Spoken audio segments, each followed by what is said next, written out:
turi Buruseli aho Kivu Connect yitabiye press conference yateguwe n'ama NGOs akorera muri diaspora cyane cyane hano mu Birigi, akaba ari ama NGOs y'abakongomani, hariho nka Diaspora Pluriel na Action pour les droits humains n'abandi bagiye bakorera hamwe. Uyu munsi rero bakaba bagiye kumurika cyangwa gukora publication ya rapport bakoze muri Congo, muri Kivu, cyane cyane mu turere twa Kamanyola, Uvira na Minembwe, ku bijyanye na bombardement ndetse n'ama exaction cyangwa ma violation yagiye akorwa na leta ya Congo ndetse n'abo bafatikanyije harimo leta y'u Burundi ndetse n'abazalendo.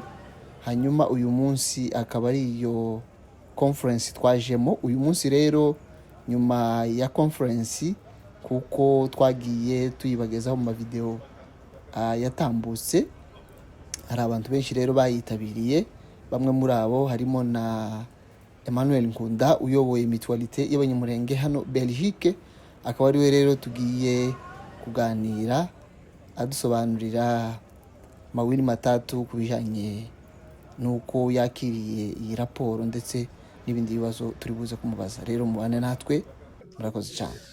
Voilà, i Buruseli yari conference de presse ivuga ku karengane k'iwacu. Twagize amahirwe rero yo kubona Monsieur Emmanuel, representant wa communauté y'abanyamurenge hano mu Birigi. Twagira ngo tumubaze uyu munsi icyo wari ugenewe, atubwire mu ncamake, hanyuma ku byavuzwe hano atubwire icyo bifasha abanyamurenge mu karengane twahuye nako, byose araza kubigeraho mu ncamake. Monsieur Emmanuel, watangira wibwira abantu hanyuma. Urakoze Kivu Connect. Ndagushimiye rero kuba ufashe umwanya kugira ngo utuganirize.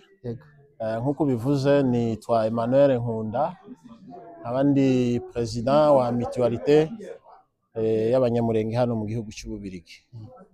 Nk'uko wabibonye cyangwa se wabikurikiye, uyu munsi twaje muri uyu muhango, iyi ceremony, aho twatumiwe na ONG zihuje z'abanyekongo batuye hano mu gihugu cy'u Bubiligi. Bakoze une mission d'enquête kubiherutse kuba cyangwa se kubijyanye n'intambara irimo kubera muri territoire ya Uvira. Rero nk'abantu babigenga bakorera ONG baramanutse bajya kuri terrain, bashaka kumenya ukuri mu by'ukuri, ukuri ku byabaye, kubivugwa. Icyo twakuyemo cy'ingenzi mu by'ukuri twabishimiye cyane. Iyi mission d'enquête yagiye kuri terrain igerageza kuganira n'abaturage bagizweho ingaruka, guhera Ruvunge ukagenda ukagera Uvira. Ikintu cy'ingenzi cyangwa se ikintu abaturage bose bahurizaho, batubwiye ko ibitero byabaye hariya ari ibitero byakozwe na leta y'u Burundi. Leta y'u Burundi niyo yagabye ibitero, igaba ibitero ku baturage ba Plaine kugera Uvira, bigira ingaruka. Twabonye documentaire aho babagiye babaza abaturage batandukanye kubyo byababayeho, kubyo biboneye. Mu by'ukuri abaturage bose ikintu cyose bahurijeho, guhera Ruvungi, Kamanyola kugeza Uvira, bavuze ko ibitero cyangwa se amabombe yabiciye abantu, amabombe yabasenye amazu, ari amabombe yaturukaga mu gihugu cy'u Burundi. Bitandukanye rero nibyo twagiye twumva leta ya Kongo cyangwa se leta y'u Burundi ivuga, ahubwo u Burundi nibwo buri responsable bufatanyije na ngabo za FARDC kubiri kubera hariya mu karere k'iwacu. Ikindi cy'ingenzi bavuze, ntabwo byabakundiye ko bazamuka ngo bagere mu Minembwe, ariko barabiteganya kuko bavuze ko muri gahunda ikurikiyeho bazajya kuganira n'abaturage bo muri Haut Plateau, nabo bakababwira cyangwa se bakirebera mu by'ukuri ubuzima babayemo. So iki ni ikintu mu by'ukuri twizera ko kizashira ukuri ahagaragara, isi ikamenya ibiri kubera hariya, ahubwo bakareka kugendera mu kinyoma cya leta ya Kongo cy'ibyivuga. Ni ikintu cy'ingenzi mu by'ukuri, kuko nk'uko wababonye ni abantu bigenga.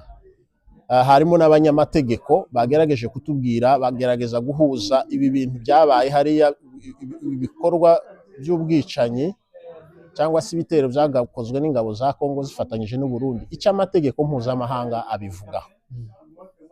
Rero dukomeze twamagane ibivugwa na leta y'u Burundi, tugaragaza ukuri, tubeshuza ibica hirya no hino ku marezo sosiyo, ahubwo uruhare runini mu biri kubera uhereye muri Plaine ukageza iwacu n'ingabo z'u Burundi. Ngira ngo murabizi, baherutse bonyine kubyivugira bemera ko bari muri Haut Plateau, na n'uyu munsi yewe habaye intambaro, habaye ibitero, ejo mwiriwe mubona amadrone. So muri make ni ibyo ngibyo batubwiye, akarengane cyangwa se ibyaha by'intambara bitandukanye bikorwa na leta y'u Burundi n'ingaruka byagize ku baturage, n'icyo amategeko mpuzamahanga abivugaho. Murakoze. Bwana Emmanuel, urakoze. Hari uwagerageje kuvuga yuko hari abahumanitaire bageze iwacu kuva intambara yaba, yamaganywe cyane n'abantu batandukanye muri konferansi. Wabivugaho iki kiriya kinyoma? Ni ikinyoma mu by'ukuri. Nk'uko mubizi, hano mu Bubiligi harimo abantu nyine bacengewe n'iriya ngengabitekerezo ya leta ya Kongo, cyangwa se iriya naratife ya Muyaya tubona akomeza agenda abesha. Icyo twavuze, nta muryango mpuzamahanga wigenga ukorera mu Minembwe. Niba warahabayeho ibyo birashoboka mu gihe cyashize, ariko kugeza uyu munsi nta ONG internationale ikorera mu Minembwe. Babonye ko abantu bose bamwamaganye, avuga ko hari Médecins du Monde ikorera mu Minembwe irimo kuvura abantu ku buntu, ariko dukurikije amakuru dufite rwose ni ikinyoma cyambaye ubusa, kandi abantu bose bamwamaganye. Kubwo gusoza ikiganiro cyacu kigufi, turabashimira cyane. Nihe message waha abanyamurenge bose bagizweho ingaruka ku intambara yaba kugeza n'uyu munsi, muri izi za vuba za hariya muri Plaine kugeza Uvira ibohorwa, n'icyo wababwira nka message? Icyo navuga mu by'ukuri, natangira nihanganisha abanyamurenge bose muri rusange kuri iyi ntambara, kuri ubu bwicanyi dukorerwa mu gihe cy'imyaka irenga 8. Bakomere, bihangane mu by'ukuri, ariko kandi ntiducike intege. Tugomba guhagarara kigabo, intambara tukayirwana mu buryo ubwo ari bwo bwose. Icyo dusabwa cyane cyane nk'abari muri diaspora ni ugufasha. Nakangurira abanyamurenge muri rusange hirya no hino, abari mu bihugu cyane cyane muri diaspora, bahaguruke, bitange. Ni twebwe ubwacu turi gufasha, bariya ni ababyeyi bacu, ni barumuna bacu, ni bakuru bacu. Rero duhaguruke, turwane intambara, dufasha bene wacu, dutanga ubufasha bushoboka, ubufasha bw'amafaranga, abafasha mu kwishyura abana amashuri, abafasha mu kwivuza, yewe n'ababishoboye bakaba bahaguruka bakagenda bagatanga ubufasha ubwabo bonyine bakitanga, kuko iriya ni intambara leta yadushoyeho. Ntabwo tugomba gutega amajosi, ahubwo tugomba kuyirwana mu buryo bushoboka bwose. Nubwo butumwa natanga. Murakoze cyane Bwana Emmanuel ku mwanya muto muduhaye. Ndabashimiye namwe, murakoze. Sawa sawa.